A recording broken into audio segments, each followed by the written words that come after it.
अब ना आपको मैं एक एक करके नर्व फाइबर के कुछ एस्पेक्ट्स बताने वाला हूं कि ये काम कैसे कर रहा होता है नॉर्मली। ठीक है, देखो, सबसे पहली चीज, यहां पे आपको एक इलेक्ट्रोकेमिकल ग्रेडियंट देखने को मिलेगा। जो हमारे पास नर्व फाइबर है, मुझे तो ये नर्व फाइबर बोल रहा हूं, मैं किस जगह की बात कर रहा हूँ? एक्सॉन। Very good. whenever I'm asking of nerve fiber, I'll be telling you about axon। ठीक है, चलिए, तो ये मेरे पास एक एक्सॉन दिया हुआ है। यहाँ पे एक काम करते हैं, इसको थोड़ा सा और बड़ा कर लेते हैं, ठीक है, ताकि और अच्छे से समझ पाए हम लोग चीजों को। अच्छा, तो यहां पे सबसे पहली चीज मेरे को जो देखने को मिलेगी, यहां पे बहुत तरह के चैनल्स देखने को मिलते हैं हमको। ठीक है, तो यहां पे मैं देखो येलो रंग से एक चैनल बना रहा हूं इस तरह से। आप लोग भी मल्टीपल कलर्स का इस्तेमाल करेंगे।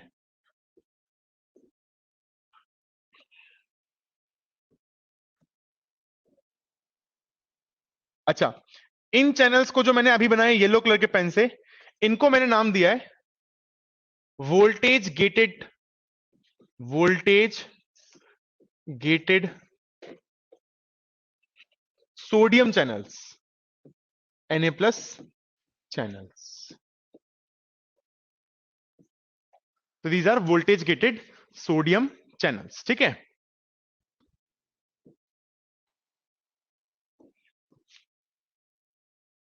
क्लियर हो गया? गुड़िया नहीं आ पाएगा।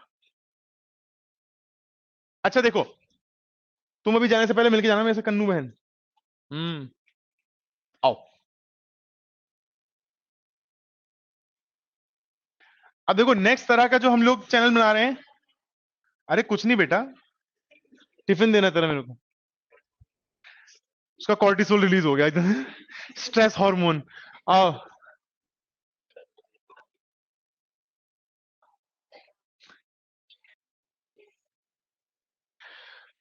शटअप कर जाते किसी का, बता रही है वो।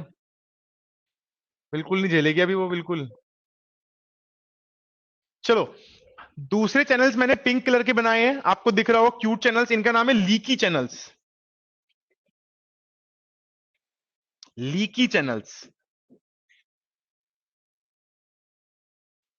ठीक है, अब इसे आप लोग समझ लीजिए, नेक्स्ट टर्म में एक बार में ही समझ में आ जाएगा कंसेप्ट पूरा।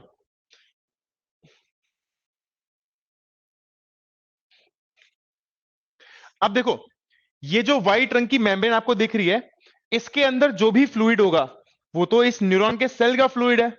तो यहां पर जो फ्लूइड होगा उसको हम बोलेंगे इंट्रा सेलुलर फ्लूइड, आईसीएफ। आप बात समझ रहे हैं ना मेरी? और जो इसके बाहर फ्लूइड होगा दोनों तरफ, इर्द गिर्द जो भी होगा, it will be extra cellular fluid. तो ईसीएफ एंड आईसीएफ बना लो। ईसीएफ हो गया हमारे पास और आईसीएफ हो गया।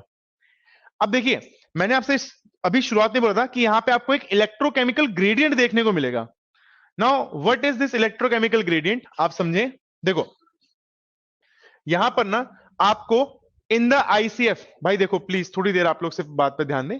जो छूट रहा है ना दोबारा बना लेना, कोई बात नहीं है, अभी पहले समझ लो आप लोग यहां पे। अब देखो, ये आईसीएफ की बात कर रहा हूं मैं।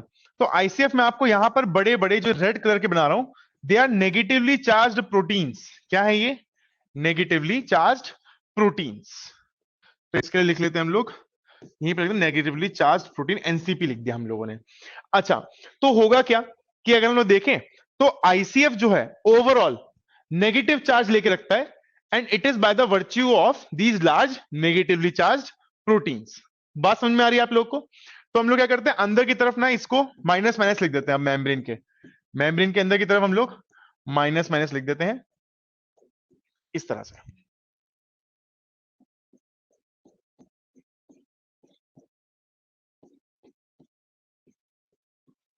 चलो, और मेम्ब्रेन के मतलब मैं बात करूं ईसीएफ की, तो ईसीएफ में पर्टिकुलरली अगर हम बात करें सोडियम आयंस की, तो sodium ions in the ECF they are abundantly present.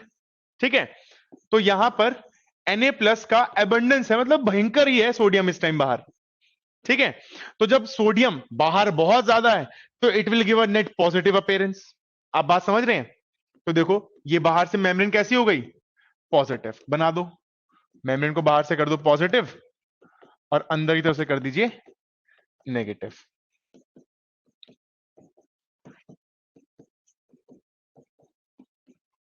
Clear हो गया?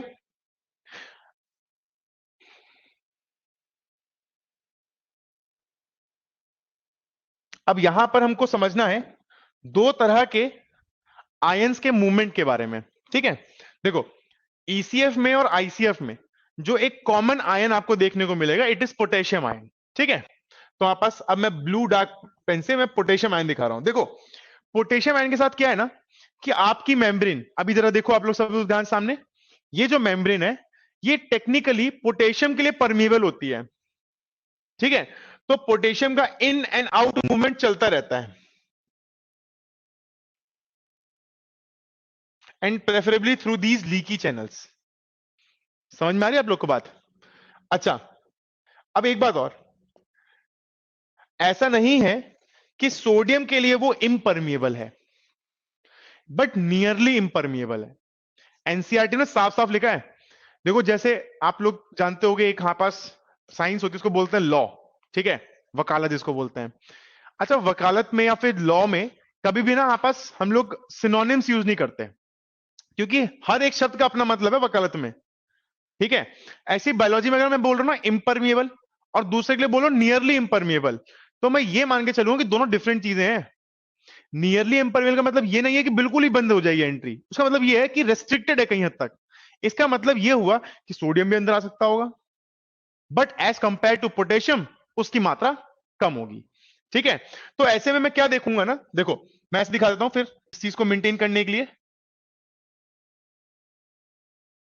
तो सोडियम भी आ सकता है through these leakage channels, but देखो ज्यादा लाइंस किसके पास है? पोटेशियम के पास है। इस कारण से होगा क्या, जरा सब लोग मेरी बात समझें। इस कारण से होगा ये, जो ये आईसीएफ है यहां पर ढेर सारा के प्लस होगा कि नहीं होगा? यहां पर के प्लस की मात्रा ज्यादा होगी, एंड सोडियम की हमारे पास क्या होती है? कम होती है। सोडियम भी मिलेगा आपको, बट कंपैरिजन में कम मिलेगा। अच्छा, दूसरी चीज अब क्या होती है, अब यहां पे ये सब तो चल ही रहा था, अभी एक चीज और हो गई। Technically this membrane don't want this sodium to be inside. Membrane चाहती नहीं है कि सोडियम मेरे अंदर रुके, तो इसलिए क्या करती है मेम्ब्रेन, कुछ जगहों पे स्पेशल पंप का इस्तेमाल करती है। देखो ये ब्लू रंग के जो पंप है, ठीक है, तो ये भी एक यहां पे बना दिया मैंने। ये pump against the concentration gradient, मेरी बात सब लोग बहुत ध्यान सुनना, मैं बोल रहा हूं अगेंस्ट द कंसंट्रेशन ग्रेडियंट। समझो, sodium was high in ECF but already low in ICF. तो अगर मेरे को सोडियम को यहां से निकाल के बाहर फेंकना पड़ेगा तो मेरे को क्या लगाना पड़ेगा? एटीपी। ठीक है, अब देखना क्या होगा। एटीपी लगाया हमने, तो ये क्या करेगा ना, ये आपके एटीपी को हाइड्रोलाइज करेगा into ADP plus inorganic phosphate. ठीक है, और एटीपी की जब भी कोई रिएक्शन होगी तो आप लोग इनवेरिएबली मान के चलें कि एमजी आयन तो प्रेजेंट होगा ही होगा, तो Mg2+ यहां पे जरूरी होना चाहिए। दूसरी चीज करेगा क्या, जैसे ही ये इसका इस्तेमाल करेगा तो ये सोडियम को ना बाहर निकाल दे। देखना ये आया सोडियम बाहर, तो अंदर से कम नहीं तो हर बार 3Na+ को बाहर फेंकेगा, और उसकी एवज में क्योंकि हमें एक इलेक्ट्रोकेमिकल ग्रेडियंट बनाए रखना है, अंदर किसको रखेगा?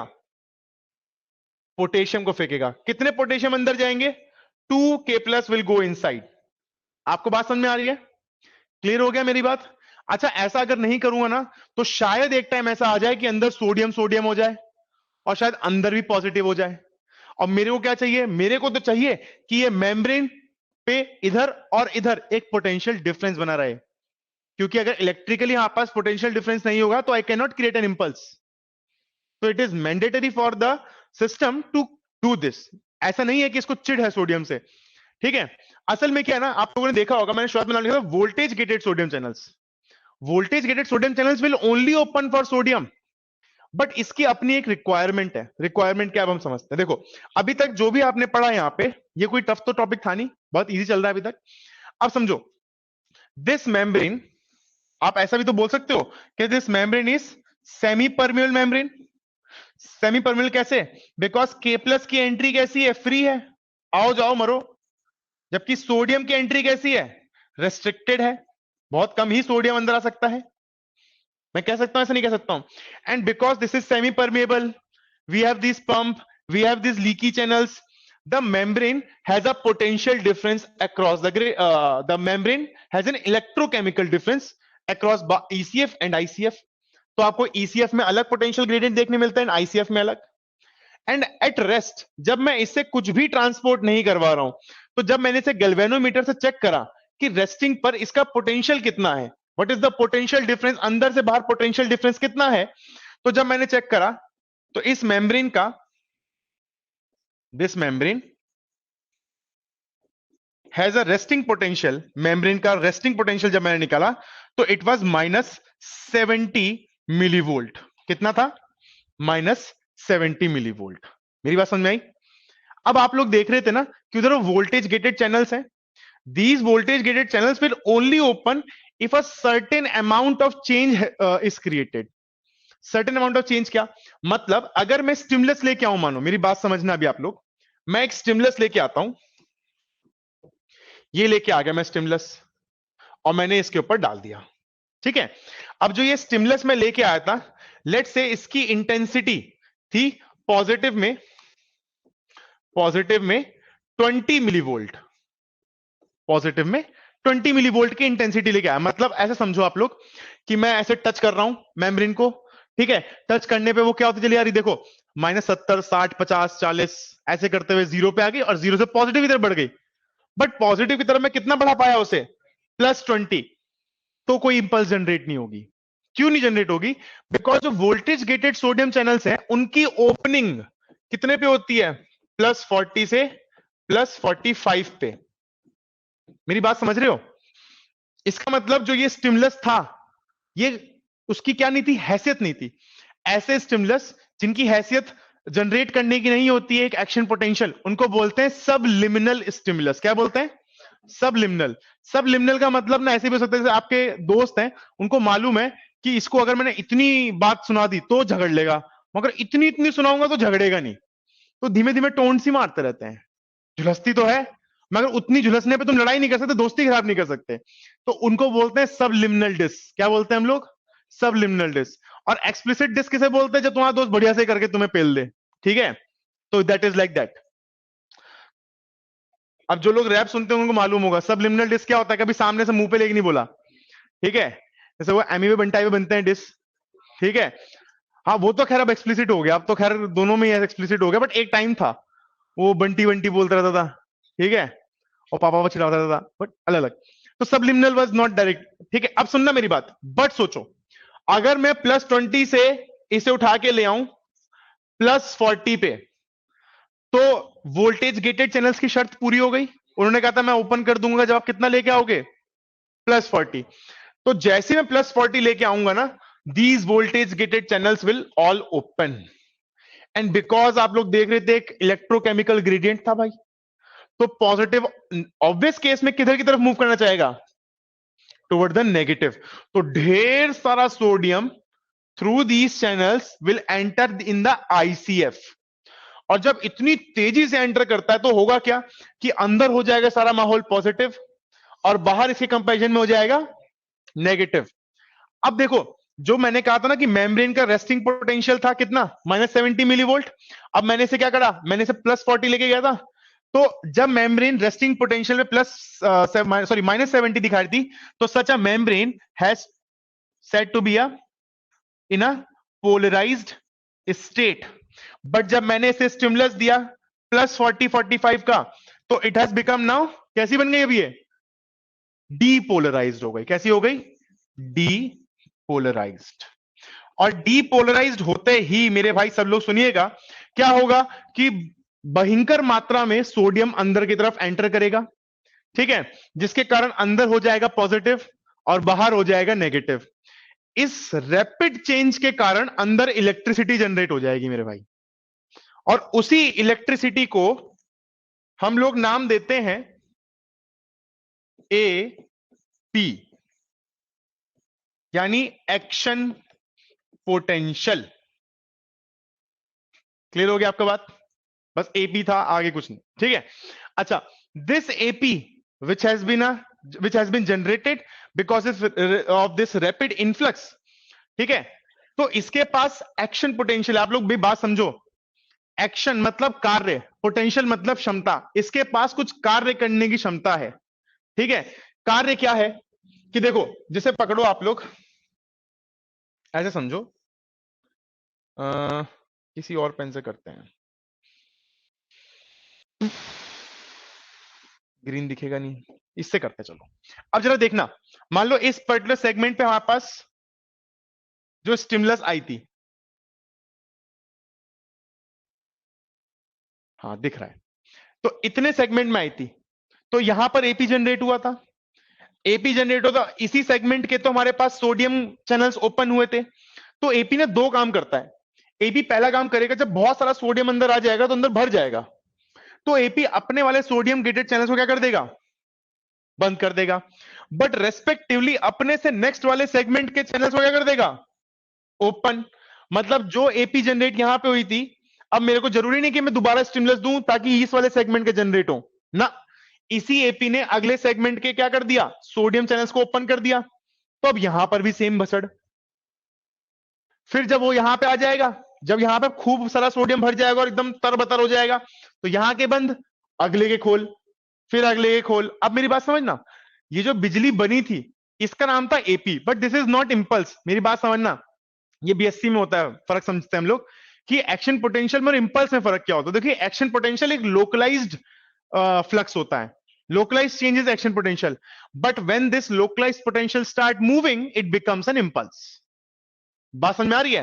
तो when this AP start moving it is now impulse। बात समझ में आ गया आप सब लोगों को मेरी? This is it.